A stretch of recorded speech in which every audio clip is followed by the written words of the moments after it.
Hello everyone, welcome to another Rick's Picks. Today I'm going to be doing my review of the Cobra Bat by Super 7 based off of the 80s cartoon.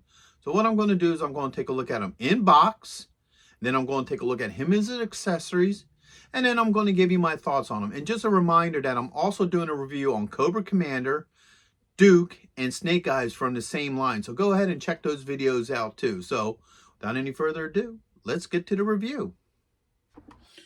All right, so first off, it comes in this box, which is just a plain brown box, G.I. Joe Cobra Bat. I believe this box is just to protect the packaging, so your packaging don't get damaged in shipping, which is actually a really good idea. I like how some companies actually do this. G.I. Joe, Super 7 does it. I know Mattel does it for like special figures and what have you, so I always think it's cool that they take that extra moment to protect the packaging for people who are into, keeping their figures in box. Got the Super 7 logo, age restriction, and it's pretty much a brown box except for the back here where it says G.I. Joe, Super 7, and you're legal.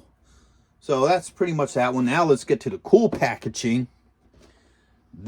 I love this packaging. I think that looks really cool. You got this blue metallic camouflage. You got the Cobra logo. You have his dog tag for the Cobra Bat, which is really neat. All right, so spinning around this way, you get a serial number here, some more weathering onto the packaging. Here you got the G.I. Joe logo. It's just raised on top of the blue camouflage. A little bit more weathering. And then Ultimates. And then this slides off. Okay, put that over there. And you get this clamshell where you can see him, all his accessories, and what have you. You got the G.I. Joe logo, the red, white, and blue, which I think is a really nice touch that they added it to these figures. On this side here, you just get, more open clamshell. Now this is really cool. Right here, they brought back the file cards, and I always loved the file cards as a kid. You can read up on that. Gives you a little bit more in-depth look into the characters. You get this nice picture here of the bat. You get this little computer readout here where you get some more pictures from the cartoon of it, which is really neat. And I just really love that they brought this in. I wish the classified line would do the same. Maybe Hasbro might take a hint from Super 7. So with that being said, let's look over here. Just the continuation of your clamshell, Ultimates.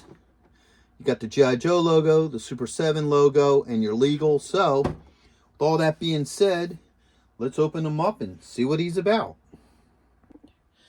So here he is out of packaging. He's a beautiful looking figure. I love the detail to him. I love how they have the colors going with them. I love this metallic look here in his arms and also at the top of his boots. I like how they did the chest piece, even though I probably would have preferred to have seen like a hologram, but the way how they do it still has that almost iconic look to it.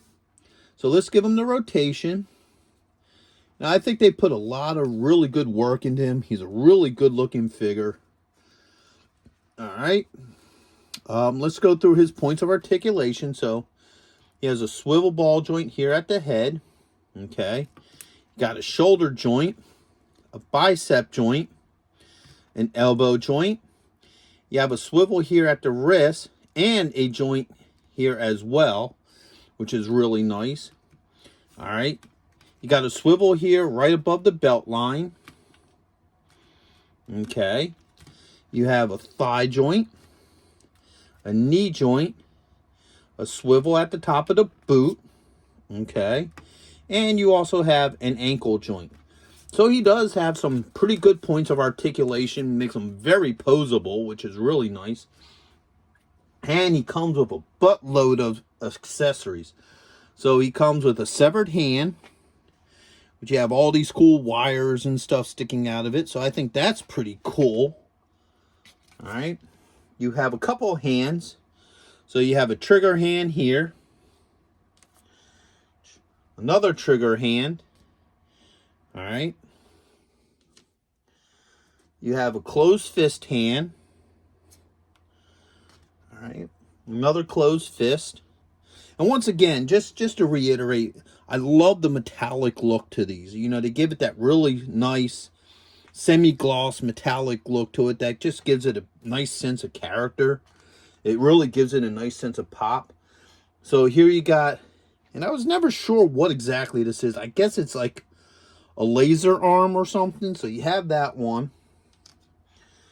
You have the flamethrower here, which is really nice. All right. You have the claw. And I love on the end of the claw, you actually have this like buzzsaw looking thing that's kind of really neat. All right. He comes with a Cobra assault rifle, which is really nice. All right. He comes with a pistol. Okay. He comes with a blown off head, which is pretty neat. And he got some, you know, electrical stuff here as well. All right. You got a damaged head here, which is really cool. And I think this, no, that's actually solid on there. Where you can see all this extra damage, so it's been busted up and what have you. I kind of do find it disappointing that this is actually glued on. I think it'd be really cool if that could actually come off so you can have like a cool picture of the visor, you know, broken and what have you. But, you know, it is what it is. All right, and last but not least, he has a backpack. So that's all his accessories. Let's see how well these things fit with him. Hey, are you going to be in the Philadelphia area between September 9th and 10th? If so, check out RetroCon. It's affordable. They have lots of great vendors. There's going to be cosplay competitions, celebrities, and much, much more. So go ahead and check out the link in the description. And also, Samuel J. Jones is going to be there, better known as Flash Gordon. So check it out. Greg Evigan will be there, best known for BJ and the Bear, My Two Dads, and Tech Wars. And check this out, the rare Hasbro Proton Pack as a raffle prize. Now, you can't beat that. All right, so let's look at a couple of these things and see what works with them. Now, first off, the backpack. I want to get into the backpack first because I find this neat, okay? Now, through any series of G.I. Joe figures I ever seen, normally how their backpacks hook on is there would be a peg right here, and it fits right into a slot in the back of the back. But this they did different. You know, they got these two bars here that if you spin them around and actually look at the top of his shoulders, you can see little holes here that they just clamp into. So let's see how well that works. All right, that's a little tight.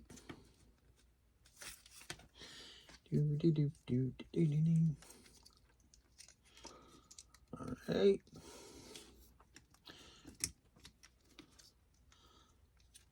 So,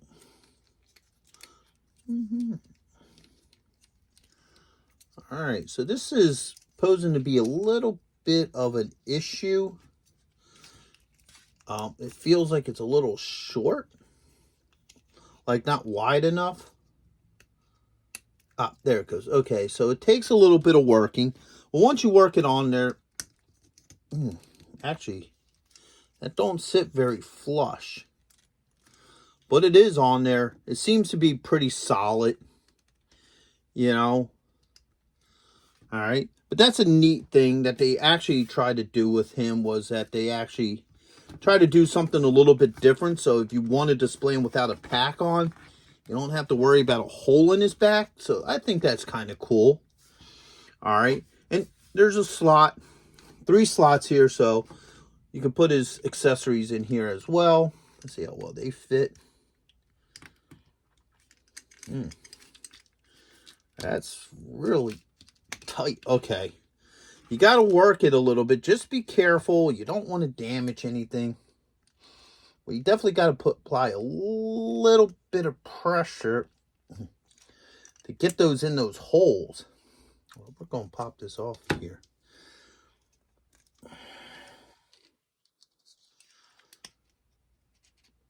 All right. Yeah. It's a tight fit. You just work it a little bit, and they do go in there. So just be cautious of that. But once they're in, they're in. That's not coming out of there. All right. So we'll pull these off of here just so we can see how they work in his hands and what have you. And we'll just leave the pack off for now. All right. So, oops. So let's start looking at some of these hands. First off, let's start with the trigger hand. All right. All right. That pops off pretty easily. So now you got your trigger hand. All right. That pops in there pretty well. All right. Let's see how well his guns work with them. So you got the standard Cobra rifle. The fingers are a little bit tight on this figure, so you're going to have to work it in there a little bit. But as you see, the gun does work. It does sit well in his hand. Okay. So let's see how well the pistol works. All right. All right. Yeah, the pistol slides in there very nice, very easily. No issues. All right. And right here on the side, he has this little holster for it. Pistol just slides nicely in there. There is an attachment that goes around it with a little peg hole. That doesn't work very well. It's because it's a really soft plastic. There it goes.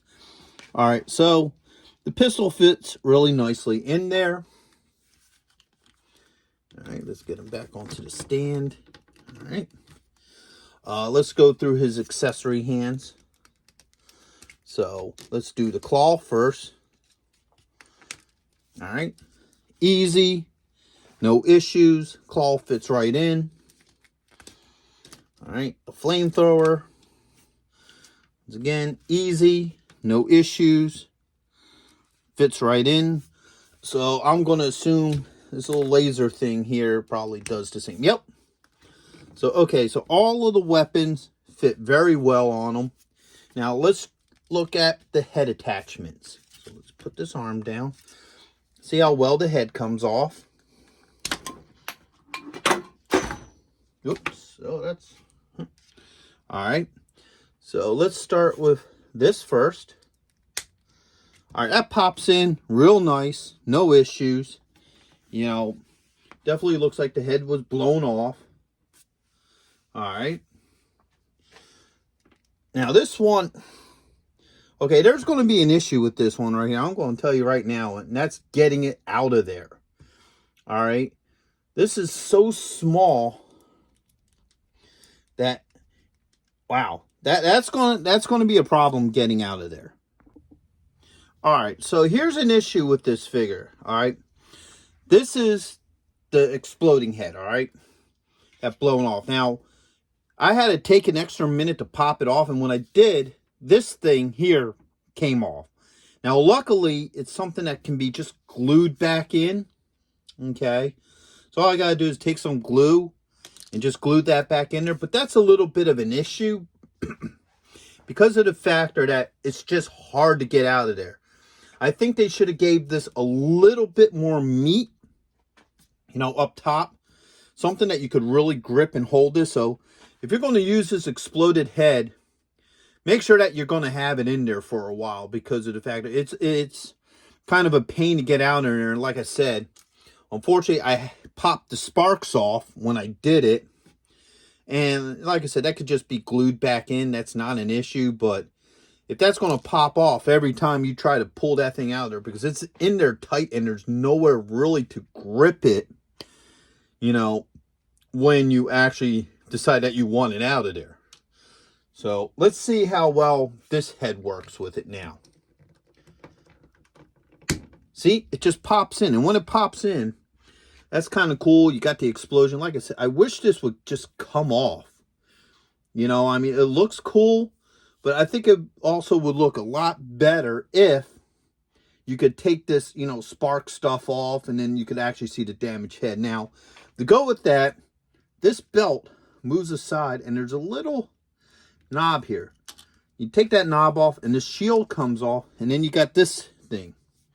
And this hooks right in there. So now you can have it like he's like all fidgety and damaged and, you know, explosive and, you know, still coming towards your figure. So that's kind of cool that you can actually pop that off like that. So overall, I think it's a decent looking figure. You know, I like some of these accessories. I think they're kind of cool. Okay, so overall, I do like this figure. I think he's really neat. He has a lot of pop to him. You know, I love the coloring. I like a lot of this. I only have two major issues with this. One is that exploded off head. It sits in there too tight, and there's no real way to get a grip on it, to get it out of there easily without, you know, unfortunately running the risk of popping out that blue, you know, sparky thing that sits on the top. But at least that's able to be glued back in, so that's something to be aware of. And the other issue I have is that this pack doesn't sit all that well on it. Like, it'll sit in one hole, but it'll pop out the other. Now, maybe as it settles a little bit more and you put it on more and it just, you know, gets used to being on there, but it still sits on there solid. You know, it doesn't come off. It's just, it looks a little off when you're displaying him. So those are my only two real issues with him. Other than that, I think he's a beautiful figure. If you're a fan of the classic G.I. Joe cartoons, I think you would love this figure. He would look really good on the shelf with the rest of your G.I. Joe collectibles. So, just, if you did like this video, go ahead and hit that like button. And if you haven't subscribed yet, please subscribe. Small click for you, but it will really help this channel grow. And I like to hear from you in the comments. Maybe you experience something different with this. Maybe, you know, you have the same issue. So go ahead and leave a comment. I love hearing from you. So until the next video, late.